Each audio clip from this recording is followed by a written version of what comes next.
So we would like to ask everybody to sit down so we can get started again. It's a pleasure and a privilege for me to be able to chair a session at this excellent meeting together with Stephanie. And I'll just shortly introduce myself because I'm completely new to this field and this group of people. My name is Jan Petersen. I'm heading the Department of Neurodegeneration at Lundbeck in Copenhagen. And I feel a bit like a stalker in this very closed community of friends, which has a very friendly atmosphere. And maybe in line with all the previous chairs, I should talk about my first experience with Cadacil, which was reading a paper in 2003. And I followed the field since then. And eventually, a couple of years ago, I thought, well, we need to know something more about neurovascular disease. And I invited Anne to Copenhagen, and everybody who's met Anne has the desire to work with her. She has a very convincing way to talk about Cadacil. So we started to try and look at potential treatment paradigms for a neurovascular disease.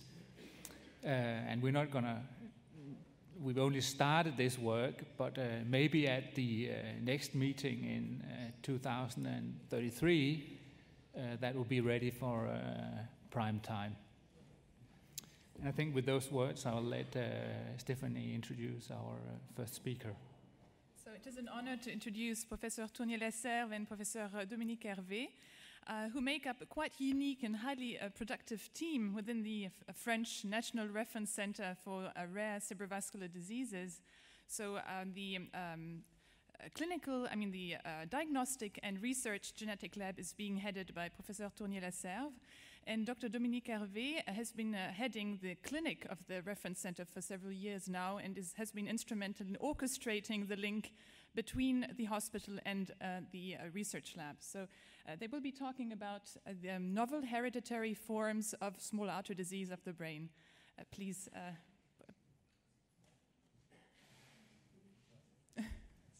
Dominique.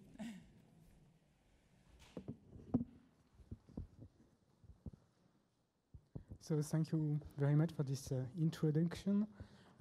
To start, I will present you several families with novel hereditary SIDB, and then Elizabeth will give you some genetical data.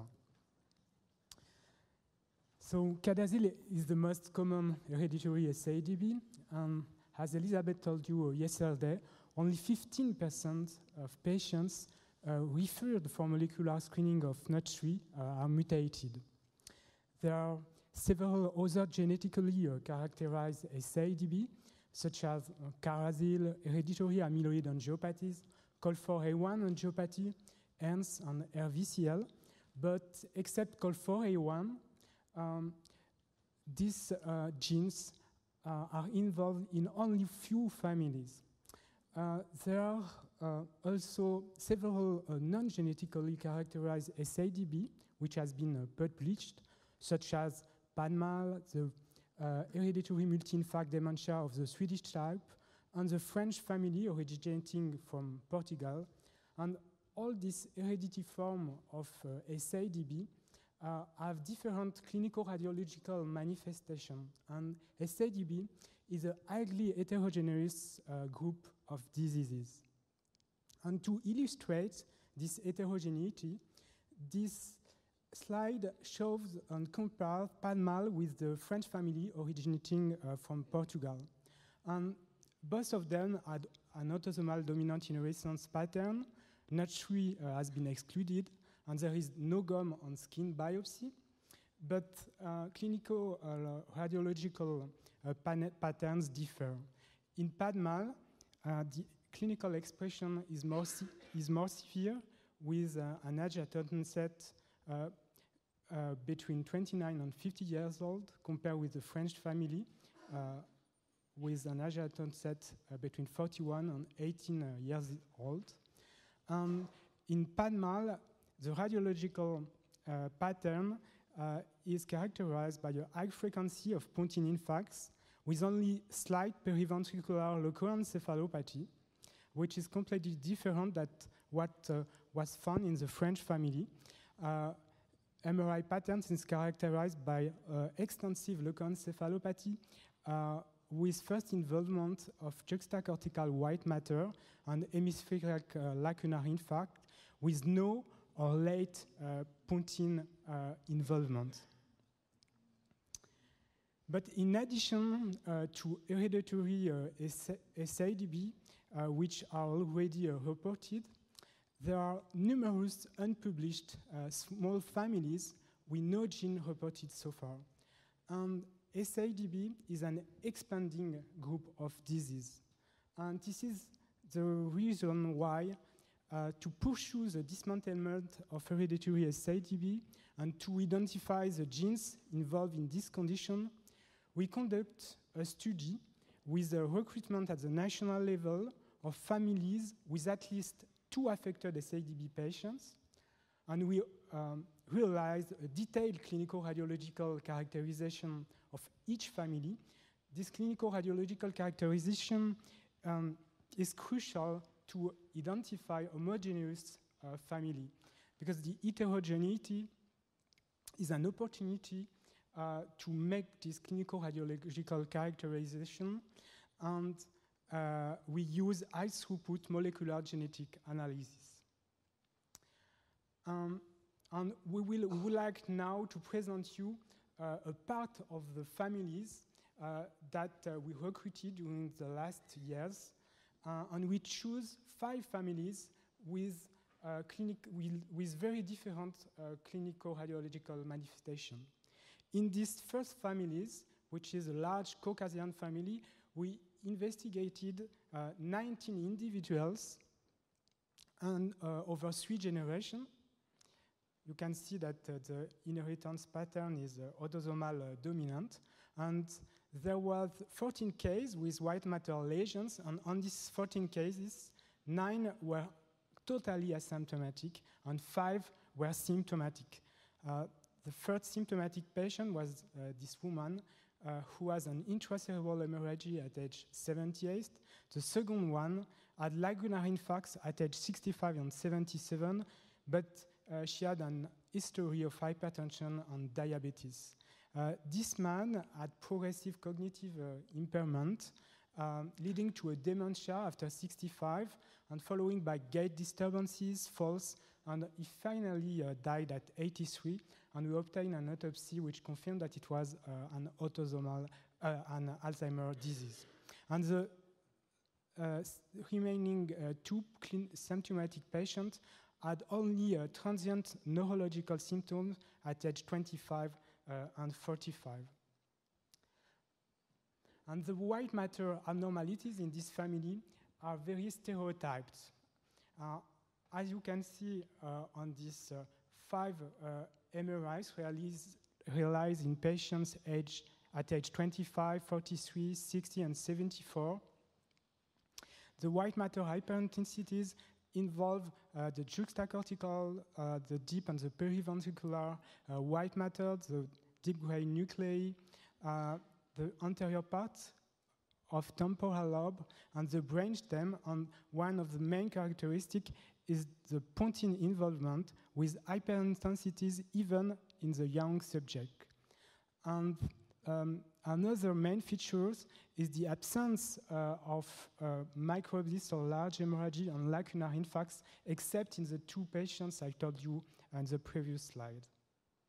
So in conclusion, in this family, the main features are the paucity and the late onset clinical symptoms in most of cases, with only 2 major strokes, which contrasts with an extensive leukoencephalopathy, which is symmetrical, stereotyped, and correlated with age.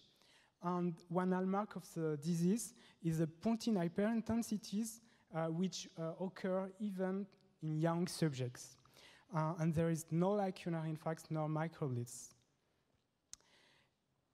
In these second families, we investigated 13 members.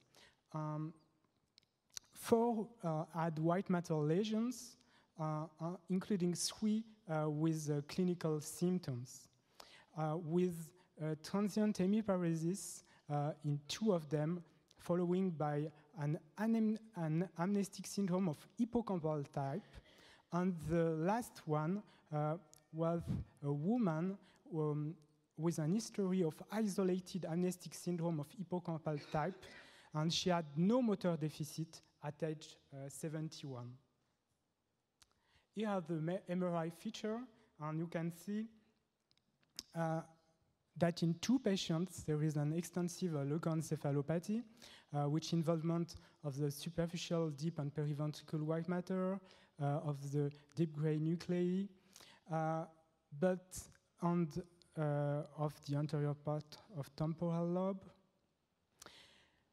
But there was no pontine involvement in these 2 cases, and very slight hyperintensities in this older case. So this is a big difference with the previous family, which has an extensive leukoencephalopathy, but with pontine hyperintensities in all subjects. Finally, in this family, the mean age at onset is 53. There is no motor deficit except gait disturbances. There is an extensive leukoencephalopathy with juxtacortical deep and periventricular white matter hyperintensities, including anterior part of temporal lobe and basal ganglia, and there is no lacune and no microblitz except in 1 old and hypertensive patients. And there is 2 points which are completely different than the previous family. First, a clinical aspect, which is the cortical cognitive impairment in all symptomatic patients, and an MRI point, which is the no or late pontine involvement. In this 3rd family, 6 patients were investigated. 3 had MRI lesion, and all of them were symptomatic, with an history of hemiparesis, followed by a stepwise motor deficit progression in 2 of them. And the clinical expression was severe, with a severe motor disability, with a ranking 4 at age 40 and 45 in 2 of these patients. And you can see on this slide that the MRI feature in this family are at the opposite of the 2 previous families. All the patients had pontine and hemispheric lacunes and very slight and limited leukoencephalopathy. You can see limited periventricular hyperintensities and around the ischemic lesion. But the hallmark of the disease is the pontine involvement with multiple lacunes, as you can see here, and microblitz. So in this family, the clinical expression is severe, with an early mean age at onset, 40 years old, with a severe motor disability, and MRI patterns is characterized by multiple hemispheric and pontine lacune and microblitz, but limited periventricular leukoencephalopathy with no involvement of anterior part of temporal lobe. In this 4th family, that we recruited only a few months ago, only 4 patients were directly investigated. The mother and 2 of his children has an history of multiple sclerosis after the detection of white matter abnormalities on MRI, but their neurological history was clearly vascular, as you can see here, with TIA or sudden hemiparesis, following by a progressive subcortical cognitive impairment for 3 of them, and a variable clinical expression. 2 of them had moderate or severe motor disability. The clinical pattern in these 3 patients was very stereotyped, with an extensive leukoencephalopathy involving superficial deep and periventricular white matter, deep gray nuclei. There were multiple lacunes in the pons, and as the difference of the previous families, this systematic involvement of the pons with lacunes was associated with this extensive leukoencephalopathy. So, in conclusion, for this family, the mean age at onset was 38 years old. MRI patterns was characterized by hemispheric and pontine lacunar infarcts and extensive leukoencephalopathy, sparing anterior part of temporal lobe. And this pattern is closed from CADASIL, except that the clinical and the radiological, the clinical symptoms and the radiological patterns are probably more severe than in CADASIL patients at the same age. This last family is a French family originating from Portugal that we reported a few years ago. Since the publication, we followed the members who were included in the study, and we investigated new individuals. The clinical expression in this family is very variable. 3 of 8 cases with white matter lesions were completely asymptomatic. The mother had no symptom until 80 years old, and at this age, she had a right hemiplegia with a stepwise progression of motor and cognitive symptoms, and she finally died at age 83. The 4 remaining symptomatic patients had hemiplegia with a variable age at onset, 46, 52, 39, and 41, and 2 of them had a moderate disability at age 60 and 62.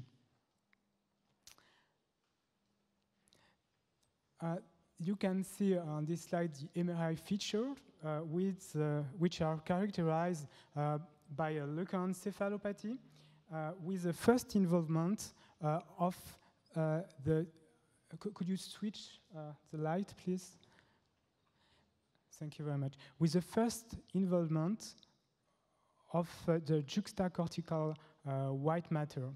But you can see that there is a clear age effect, and then the leukoencephalopathy becomes extensive in older patients with an involvement of deep and periventricular white matter, of the internal and external capsule, and of the deep nuclei.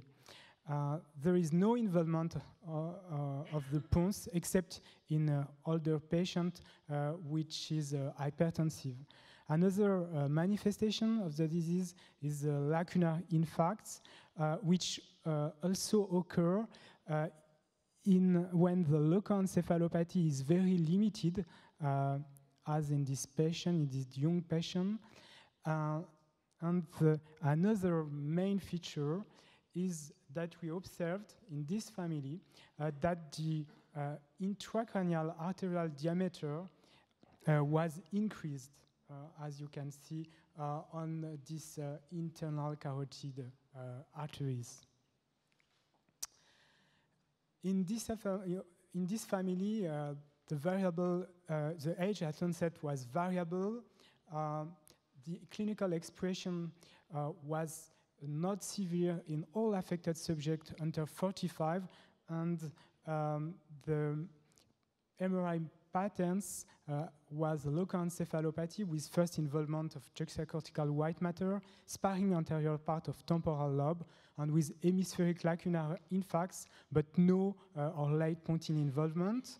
And the last point was this finding, which is an increase in intracranial arterial diameter. But Elizabeth will give you some new genetical data about this family in a few minutes. And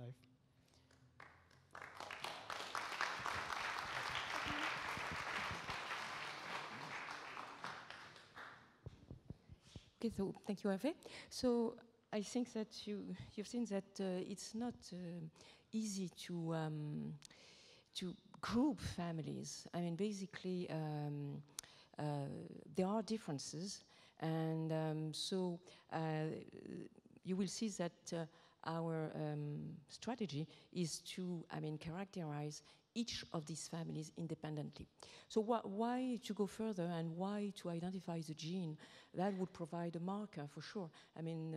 Based on the CADASIL history, you can realize that the identification of the gene would provide diagnostic tools, so that is very crucial in terms for the patients, and it will also provide the identification of additional signaling pathways and mechanisms, and so this is very important also to find novel therapeutic targets. Obviously, and you will see in the whole day yesterday and also this morning how important are the animal models to explore mechanisms of these disorders. And it may also, in the future, I guess, provide clues for a better understanding not only of these hereditary forms of small vessel disease, but also for maybe non-hereditary or multifactorial stroke conditions and vascular dementia conditions. So the strategy that we use, you've seen the clinical heterogeneity and the MRI heterogeneity, and we suspect that the genetic heterogeneity may be very strong, and we already know that there are only 15% of patients with not 3 mutation, but how many genes and how many mutations are in the other patients that are affected by a Mendelian SVD, we don't know. This is a big challenge because we cannot pool families, and in 1993, thanks to the collaboration of the family and also the fact that this family was very large, we were able to do linkage and map the gene first and work on a unique family. But these types of families now have disappeared, somehow. There are very few families of that size.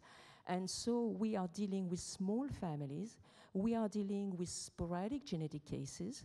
We are also dealing, and that's a fear, with extremely rare small artery disease. And maybe there are 10, 12, 20, we don't know, different genes affecting 1, 2, 3, 4, 5 families in France. Or maybe we are going to be lucky and there would be a second gene that would be involved in 10% of the families. That would be very nice. But so far, we don't know. So this is a difficulty. But, life is always good. And we have now in genetics the high throughput technologies. And the technologies are moving, each year. This is something very good in genetics. And so now these families should be tractable by this high throughput technology using microarrays and high throughput sequencing. However, it's not so easy. Very often I listen, oh, okay, but now with sequencing it's very easy. Just sequence and you have the gene. But you will see that it's not working like that. And the first thing is that the good phenotyping and good genotyping strategies are very crucial. And the good phenotyping, I think that Herve+Lasserve is really an excellent example. Dominique and Hugues is leading the National Center Reference for Rare Disease, and this very good collaboration with this center and the neurology department, head also by Hugues. I think this is very important to be successful. So how we do that? So Dominique has told you that we have this national recruitment. In fact, basically, we have two recruitments. One comes through the genetics lab because we have this 85% of patients who do not have a mutation in NOTCH3. And as we ask for clinical staff and MRI informations, we can go back to the clinicians, and wherever they are in France, we can, start collaborations. And the other one is the national recruitment organized through a program of the Ministry of Health. And in this case, all the patients are seen by the Herve+Lasserve team, and particularly by Dominique and Nassira Alili also. And this is very important because we have all the information. And as I say, a detailed clinical investigation is very important. So we do the detailed investigation. We try to make sure of what is the pattern of inheritance. And when the families are small, very often you have two different possible patterns of inheritance, and you cannot be sure that the one which is the most likely is really the one. So you have to be careful when you analyze your data. After that, we use a combination of whatever high density, microarrays for linkage, for pangenomic copy number, and we do also whole exome sequencing and what I call the targeted genome sequencing. So in fact, targeted genome sequencing is the sequencing of the genome in the region of interest. Let's say that in 20 million base pair, you know that the gene is.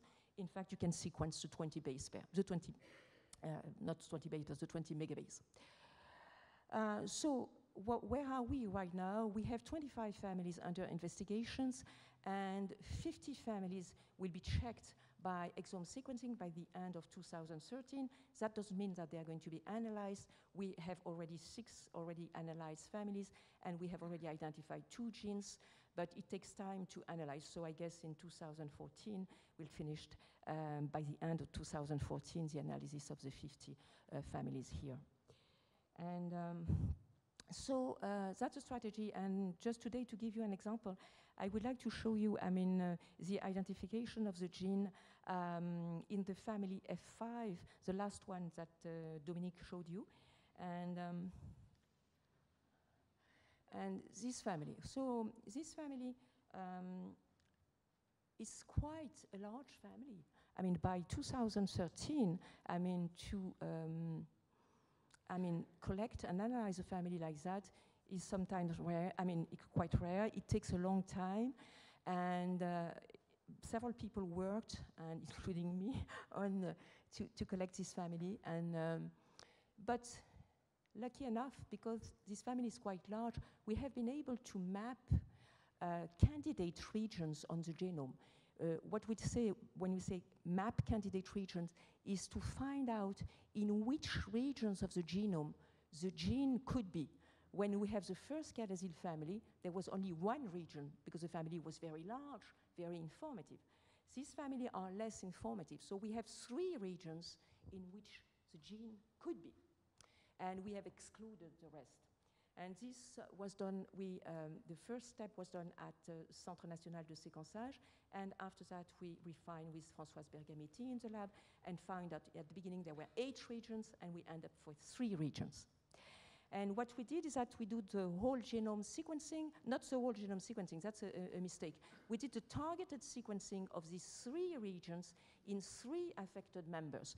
The cost was quite high, so we have to be careful and not sequence everybody. So in fact, we sequenced 3 affected members, and it ends up that in these 3 regions, there was only one strong candidate variant shared by all affected members and absent from all databases. What we call, because we suspect that these diseases are rare, in fact, one way of filtering the data, you will see this afternoon, it's to use a stepwise process. It's a probabilistic method, and one of the criteria could be to say, okay, this disease is rare, so the gene cannot be, the variant cannot be present in more than 1 in 10,000 of the population, or it shouldn't be absent, it should be absent at all, and completely absent. So that's what we did, and the candidate was there was only one. This candidate was also a candidate gene by its function, and you will see in a minute why, and we'll discuss that with Anne. And so what we did is that, you need to have a proof somehow. So once you have found one family with mutations, that does not mean that the mutation is leading to the disorder. So the first strong argument is to find a second family that would have a mutation of the same type in the same gene. And what we first started to do is to screen 35 unrelated familial SVD, and we identified a second family. And the second family was a family of that we analyzed clinically with Pierre Labourge in Montpellier. And in fact, this second family, we realized that she has the same mutation in the same gene. So what is this gene? You see that, following the presentation of this morning, this gene is in fact encoding the potassium 1.5 channel protein. And in fact, both families, they are autosomal dominant, have a mutation, and these mutations are different. And so here is the somehow two-dimensional representation of the KV15 channel, which has forms an heterotetramer. And the mutations are both located in the S6 segment, transmembrane segment of the channel. But these two mutations have something special. These two positions, the glycine and the proline here, are in position extremely conserved in this potassium channel, and these two positions are known in other models, and they're to regulate, control the gating of the canal. And so the nature of the mutation and the location of the mutation are quite a strong argument. There are other arguments that you have to verify, and this variant was absent also from 400. They were absent from the database, obviously, but in database you don't have that much French people. So we verified, Françoise verified that in 400 French controls, the mutations were not there. I've not included electrophysiology data, but I can say a few words on it. The electrophysiology part is performed by the team of Eric Honoré at Sophia Antipolis. And basically, what did they show? We made the construction, and they introduced the mutation in attach cells and do patch clamp. And so we are not in the condition of looking at a pressurized artery and looking at smooth muscle cells. We are looking in basic electrophysiology conditions. And what was the big surprise, if we look at the mutation, this one, complete loss of function, meaning that no current when you depolarize. And this is when you have we introduce only the mutated channel. We have to remember that the patient is heterozygous. He has a normal wild-type copy, and he has a mutated one. When you introduce only the mutated, you have a complete loss of function for this mutation. For this mutation here, it's a contrary. You have, in fact, a complete shift of the voltage threshold for the activation of the canal towards the negative values. And in fact, this mutation looks like a complete gain of function. Then the team of Eric introduced both alleles, the mutated allele of family P and the mutated allele and the wild-type allele, and also they did experiment with the mutated allele of and the wild-type allele of the second family. And when doing that, there's one common point in the two families, is that what is going on, there is a considerable slowing of the deactivation of the canal. So a dysfunction of the canal with a longer deactivation of the canal. So I think that I may have convinced you that really this gene is the gene which is mutated in these two families. What else? So we wanted to look if, what was the contribution of this gene in the rare SVD? And so Françoise checked almost 500 consecutive SDB. I just remember you that when we do that with CADASIL, we have 15% of mutants. And there, when we did that, we had zero additional mutants. But we have an idea of, now a little bit on the phenotype, what we should look for. So we have done the same work for second gene, and we have identified a second gene. This has been done with, it's been done with Marie-Amélie Dalloz and Dominique Herve, and the gene now is identified. We were waiting for a second family, and the beauty of the collaboration is that a foreign team that saw the paper, in fact, the clinical paper, contacted us and say, okay, we have found the gene. And I say, okay, we can start a collaboration. And so we exchange, and in fact, they have found a variant in their family which was absent from databases, but this variant was not causing the disease in our family. And I say, let's go. Why don't we looking at the other variants that we have, that you have? And lucky enough, not only they have a mutation in the gene, but they have a mutation in the exact same mutation in the genes that we have. And in fact, they did not, as I say, it's not easy to do exome sequencing, and they have missed it for a reason. In fact, this gene is involved in a recessive form of a disorder, which is not stroke, and they say, okay, if it's involved in, it shouldn't be involved in this disease. And so they just drop it out. And in fact, they kept the other one. So now we are working together, and this will be submitted very soon, in fact. So, and and in the 5 remaining families, many people have worked in the lab, and Tiffaine Morvan and Edgar Verdura more recently, and Astrid Kolobé also.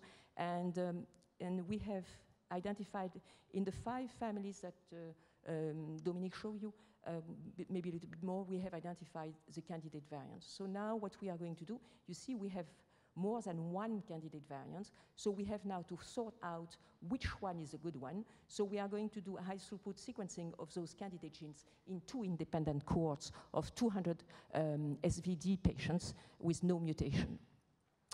And so, and the next step also would be the exome analysis of these 25 SVD families. So the last but not the least, in fact, I would like to thank all the people. I'd like to thank first the Leduc Foundation, because without the Leduc Foundation, we wouldn't have been able to do all this exome sequencing and having salaries for the people. So that's, thanks again, that will really an enormous help.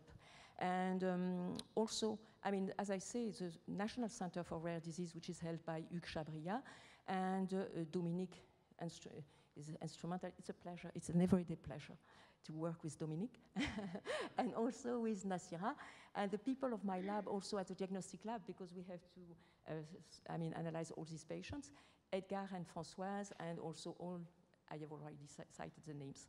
I want also to acknowledge Eric Honoré, a team for the electrophysiology. It's a lot of work. And also people, Pierre Labauche for his family, and Sonia, we are analyzing all the families also. So thank you. I can answer questions if you have some.